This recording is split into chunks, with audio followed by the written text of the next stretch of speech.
కడప జిల్లా బదివేలు నియోజకవర్గంలోని వరద ముంపుతో నష్టానికి గురైనటువంటి రైతులకు నష్టపరిహారం వెంటనే అందించాలని, లేకపోతే ఆత్మహత్యే శరణ్యం అవుతాయని సిపిఐ కార్యదర్శి పిడుగు మస్తాన్, సహాయక కార్యదర్శి నాగదాసరి ఇమానియలు ఆర్డీఓని కలిసి వినతి పత్రం అందజేశారు. అధికారులు పంట నమోదు చేసినా చేయకపోయినా నష్టపరిహారం ఇవ్వాలని డిమాండ్ చేస్తారు. రైతు పంటలను అన్నిటి కూడా ఈ క్రాస్ చేసి వాళ్ళకు ఏ పంట పెట్టారో అని చెప్పి పంట పొలాల్లోకి వెళ్లాల్సిన పరిస్థితి నెలకొన్నది.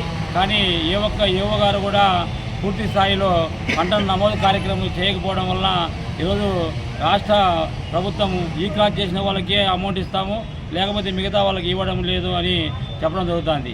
అదేవిధంగా విఆర్ఓలు కూడా కింది స్థాయిలో వర్షానికి మొత్తము పంటంతా నేలమట్టం అయిపోయి వరి అంతా పడిపోయి సొద్ద, మొక్కజొన్న, అదేవిధంగా పసుపు, అరటి, జామ ఇలా అన్ని పంటలు కూడా మొత్తం నేలమట్టం అయిపోతే ఏ ఒక్క పంట కాడికి